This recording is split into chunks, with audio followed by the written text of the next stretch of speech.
Hello friends, मैं हूं मिथिलेश कुमार और आपका स्वागत करता हूं उदित फार्मेसी के यूट्यूब चैनल पे। आज के इस वीडियो में हम लोग बात करने वाले हैं डी फार्मा एंट्रेंस एग्जाम 2023 के पॉइंट ऑफ व्यू से एक काफी इंपॉर्टेंट टॉपिक है माइटोसिस एंड मियोसिस में डिफरेंसेस, यानी समसूत्री विभाजन और अर्धसूत्री विभाजन में क्या अंतर है।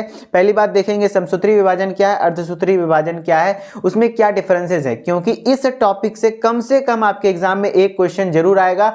तो विद इन 10 मिनट्स आप 10 मिनट के इस लेक्चर को यदि ध्यान से देखते हैं तो आप एक क्वेश्चन के पक्के दावेदार बनेंगे। ठीक है, तो चलिए हम लोग स्टार्ट करते हैं। पहले हम लोग जो थ्योरेटिकली देखने से पहले हम लोग देखेंगे कि एक डायग्राम की मदद से कि क्या है माइटोसिस, क्या है मियोसिस, जो कि मैं आपको दिखाने वाला हूं। एक ब्लैंक पेपर पे हम लोग आते हैं। सबसे पहली बात, अगर माइटोसिस की बात करें तो समसूत्री विभाजन होता है। ठीक है, माइटोसिस की बात करें जिसको हम लोग क्या कहते हैं, समसूत्री विभाजन कहते हैं। तो ये जो माइटोसिस है ये क्या होता है, तो देखिए यदि कोई सेल है, ध्यान से सुनिएगा, अच्छा कॉन्सेप्ट है ना। कोई सेल है जो कि डिप्लॉयड है, क्या है, डिप्लॉयड है। डिप्लॉयड मतलब क्या होता है, डिप्लॉयड मतलब क्या होता है, वैसा सेल जिसमें कि क्रोमोसोम क्या हो, पेयर में प्रेजेंट हो, 2n हो, क्या हो, 2n हो, उसको डिप्लॉयड कहते हैं। और एक सेल होता है जो कि क्या होता है, हैप्लॉयड होता है। हैप्लॉयड सेल के एग्जांपल्स क्या होते हैं जो कि हैप्लॉयड होते हैं, वो बताइए। हमारे गैमीट्स होते हैं, जैसे स्पर्म एंड ओवम, क्या है, स्पर्म एंड ओवम, ये सब क्या है, हैप्लॉयड सेल्स है। और हमारे बॉडी के जितने भी सेल्स होते हैं वो क्या होते हैं, डिप्लॉयड सेल्स होते हैं। तो यदि कोई डिप्लॉयड सेल है उसमें डिवीजन हो रहा है, उसमें क्या हो रहा है, डिवीजन हो रहा है, तो वो क्या किया, 2 सेल बनाएगा। वो क्या करेगा, 2 सेल बनाएगा, 2 नया सेल बनाएगा। और जो नया सेल बनेगा वो भी क्या बनेगा, 2n ही बनेगा। मतलब पहले भी वो 2n था और अब भी जो नया सेल बन रहा है वो 2n ही बन रहा है। मतलब जो गुणसूत्र का संख्या यदि ह्यूमन में कितना है, 2n बराबर 46, तो इसमें भी 2n बराबर 46 ही रह जाएगा, इसमें भी बराबर 46 रह जाएगा। मतलब गुणसूत्र का संख्या क्या हो गया, स्थिर रहता है।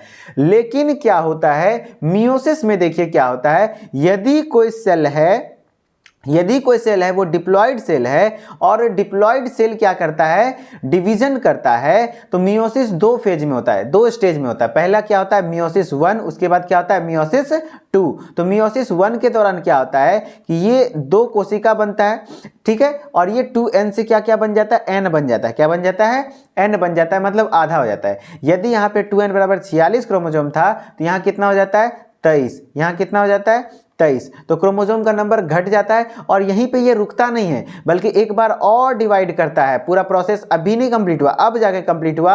ये सेल फिर से अपने आप को डिवाइड करता है और ये n ही रह जाता है। ऐसा नहीं कि n/2 हो जाता है, फिर n ही रह जाता है। और ये जो कोशिका है फिर से डिवाइड होता है, ये भी, और ये भी n ही रह जाता है। तो मतलब है यहाँ पे ये पहला प्रोसेस जो हुआ उसको हम लोग मियोसिस 1 कहते हैं, और दूसरा प्रोसेस जो हुआ क्या हुआ, मियोसिस 2 हुआ। क्या कहलाता है, मियोसिस 2 कहलाता है। तो मियोसिस 1 को रिडक्शनल डिवीजन भी कहते हैं। क्या कहते हैं, रिडक्शनल डिवीजन। और मियोसिस 2 को क्या कहते हैं, इक्वेशनल डिवीजन, क्योंकि यहाँ पे रिडक्शनल नहीं हो रहा है ना, रिड्यूस नहीं हो रहा है, गुणसूत्र का संख्या समान हो रहा है। प्लस मियोसिस 2 को किसके समान माना जाता है, माइटोसिस के। क्यों, क्योंकि देखिए माइटोसिस में 2n रह जाता है ना, मतलब गुणसूत्र का संख्या समान रहता है। उसी तरीके से मियोसिस 2 में भी n से n ही रह गया, मतलब गुणसूत्र का संख्या समान रह गया है। तो मियोसिस 1 और मियोसिस 2, ठीक है।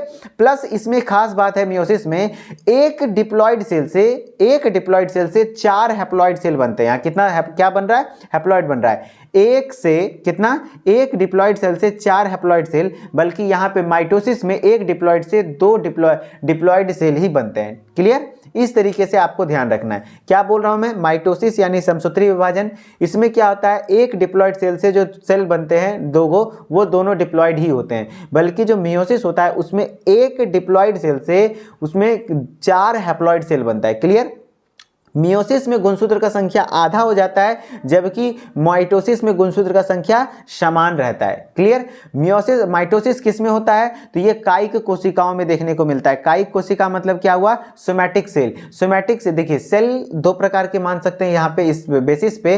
सोमैटिक सेल, बॉडी में जितने भी सेल्स हैं सब सोमैटिक सेल हैं, बस किसको छोड़ के, gamete mother cell. Gamete mother cell, क्योंकि देखिए जो हैप्लॉयड बनाना है वो कहाँ पे बनेगा, जहाँ गैमीट फॉर्मेशन हो। क्योंकि हमारा जो हैप्लॉयड सेल है वो क्या है, गैमीट है, स्पर्म और ओवम है। स्पर्म ओवम बनता किससे है, तो रिप्रोडक्टिव मदर सेल से। स्पर्म मदर सेल से, ओवम मदर सेल से। तो जो भी मदर सेल है, यानी स्पर्म मदर सेल या फिर ओवम मदर सेल, दोनों को मिला के हम लोग रिप्रोडक्टिव मदर सेल कह सकते हैं, यानी जननिक मातृ कोशिकाएं, इसमें ही देखने को मिलता है मियोसिस। ठीक है। और जितने भी बॉडी सेल्स हैं वहां पे क्या देखने को मिलता है, माइटोसिस देखने को मिलता है, ठीक है। चलिए अब एक डायग्राम से हम लोग देख लेते हैं, ये किस चीज का बात है, यहाँ पे क्या हो रहा है, माइटोसिस हो रहा है। माइटोसिस हो रहा है मतलब ये यदि सेल है तो इस सेल में यदि अभी 2n है, क्या है 2n है, तो ये डिवाइड होने के बाद भी क्या होगा, ये भी 2n होगा, ये भी 2n होगा, ठीक है। और एक से कितना बन गया, 2 बन गया, 2 डिप्लॉयड सेल बन रहा है ना, देखिए 2 डिप्लॉयड सेल बन रहा है। जबकि मियोसिस में देखिए किस प्रकार से होता है,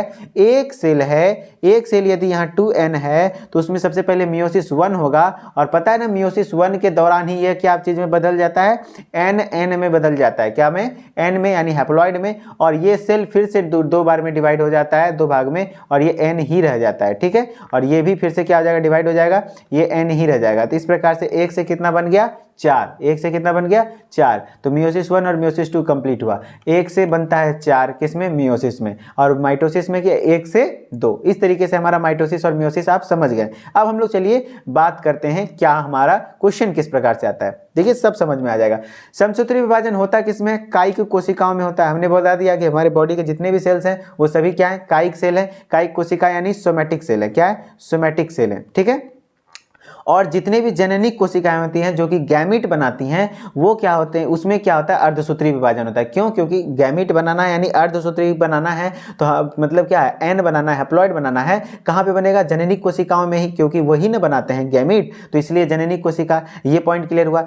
ये इसमें कितने सेल बनते हैं, 2 द्विगुणित कोशिकाएं बनती हैं। देखिए द्विगुणित मतलब डिप्लॉइड, कितने बन रहे हैं यहाँ पे माइटोसिस में, 2 द्विगुणित कोशिकाएं बन रही है ना, तो वही बात बोला है, 2 द्विगुणित कोशिकाएं, और इसमें 4 अगुणित कोशिकाएं। अगुणित मतलब क्या हुआ, हैप्लॉइड, क्या हुआ, हैप्लॉइड हुआ, ठीक है। 4 अगुणित कोशिकाएं बनती है। देखिए कितना बन रहा है, 4, 1 2 3 4, 4 बना ना, 4 हैप्लॉइड सेल्स बनते हैं, क्लियर। चलिए अब हम लोग बात करते हैं, अनुवांशिक पदार्थ इसमें स्थिर रहते हैं। स्थिर रहने का मतलब है कि यदि 2n था तो बाद में जो बना है उसमें भी क्या रहेगा, 2n ही रहेगा। मतलब पहले भी 46 था तो जो संतति कोशिकाएं बनी हैं उसमें भी क्या होगा, 46 ही होगा।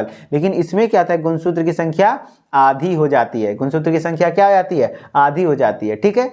माइटोसिस थोड़ा फास्ट होता है, तो समसूत्री विभाजन 1 से 2 घंटे में समाप्त हो जाती है, जबकि अर्धसूत्री विभाजन 24 घंटे का समय लेती है। कितना, 24 घंटे का समय लेती है। फिर जो माइटोसिस में जीन विनिमय नहीं होता, यानी क्रॉसिंग ओवर जो एक नया टॉपिक है, क्रॉसिंग ओवर, ये हम लोग किसी अगले वीडियो में बात करेंगे। यहाँ पे आप सीधा ध्यान रख लीजिए, क्रॉसिंग ओवर माइटोसिस में देखने को नहीं मिलता है, जबकि मियोसिस में क्रॉसिंग ओवर देखने को मिलता है, और काफी इंपॉर्टेंट टॉपिक भी है क्रॉसिंग ओवर। ये हमने पेड क्लासेस में काफी डिटेल में बात करी है क्रॉसिंग ओवर के बारे में, यानी जीन विनिमय के बारे में।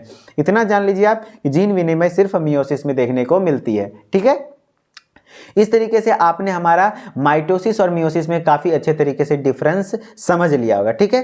अब हम लोग बात करते हैं, यदि आप डिटेल में हमारे साथ पढ़ना चाहते हैं अच्छे अच्छे कॉन्सेप्ट्स को पूरे चैप्टर वाइज में, पूरे डी फार्मा के कंप्लीट एंट्रेंस एग्जाम के सिलेबस को, तो हम आपके लिए हम लोगों ने एक बैच लॉन्च करा है हमारे ऐप पर, डी फार्मा एंट्रेंस एग्जाम 2023 के नाम से, जिसमें कि हम लोग क्या क्या प्रोवाइड करने वाले हैं।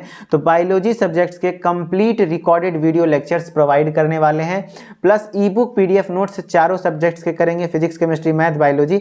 हमारी बात फिजिक्स और केमिस्ट्री के टीचर से भी हो चुकी है, कुछ दिन में फिजिक्स केमिस्ट्री के भी टीचर्स अवेलेबल हो जाएंगे, तो उसके भी वीडियो लेक्चर्स आपको मिलने लगेंगे। अभी फिलहाल हमारे पास बायोलॉजी के टीचर्स, बायोलॉजी मैं खुद पढ़ाता हूं वहां पर, तो बायोलॉजी के कंटेंट बहुत अच्छे तरीके से वहां प्रोवाइडेड है। वहां पे साइटोलॉजी फ्री ऑफ कॉस्ट डाला हुआ है, जूलॉजी में आपका डाइजेस्टिव सिस्टम का first lecture as a demo lecture आप देख सकते हैं, फ्री ऑफ कॉस्ट है, ठीक है। ऑनलाइन टेस्ट होता है, मॉडल पेपर प्रैक्टिस करवाने वाले हैं, प्रॉपर टाइम मैनेजमेंट सिखाने वाले हैं, और आपका एग्जाम स्ट्रेटेजी यही है कि यदि आपका बायोलॉजी में 40 से 45 क्वेश्चन सही हो गया तो आपका सिलेक्शन कंफर्म यहीं से हो जाता है, ठीक है। 10-5 अगर फिजिक्स केमिस्ट्री हो गया उधर से ही काम हो गया।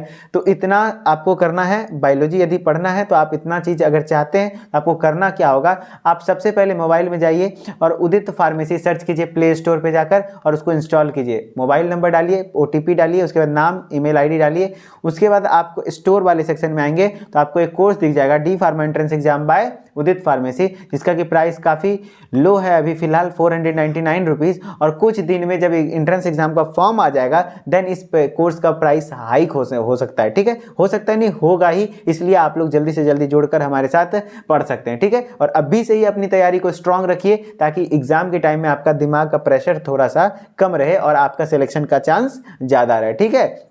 और क्या करना है भैया, यदि आप एक्चुअली में डी फार्मा एंट्रेंस एग्जाम के कैंडिडेट हैं, 3 काम करिए। सबसे पहली बात है, उदित एकेडमी नाम से टेलीग्राम यूट्यूब चैनल है, उदित एकेडमी नाम से जहाँ पे कि डी फार्मा एंट्रेंस एग्जाम से रिलेटेड हर तरीके की बातें की जाती है, फ्री ऑफ कॉस्ट क्लासेस भी प्रोवाइड करे जाते हैं, उसको सब्सक्राइब कीजिए। उदित एकेडमी नाम से टेलीग्राम चैनल है, उसको भी सब्सक्राइब कीजिए, ज्वाइन कर लीजिए। टेलीग्राम पे जाइए, उदित एकेडमी सर्च कीजिए, देन ज्वाइन कर लीजिए। उसके बाद आप यदि हमारे साथ पेड क्लासेस के माध्यम से पढ़ना चाहते हैं तो आपको इंस्टॉल करके उसमें कोर्सेज में ज्वाइनिंग ले लीजिए। ठीक है, चलिए आशा करता हूं कि आपको चीजें समझ में आई होंगी, माइटोसिस और मियोसिस में डिफरेंसेस और कैसे क्वेश्चंस बन सकते हैं। आपसे क्वेश्चन बनने की भी चांसेस हैं, आप ट्राई कर लीजिए इस टॉपिक से। ठीक है, चलिए मिलते हैं किसी नेक्स्ट इंफॉर्मेटिव वीडियोज में, तब तक के लिए धन्यवाद। Okay, bye bye.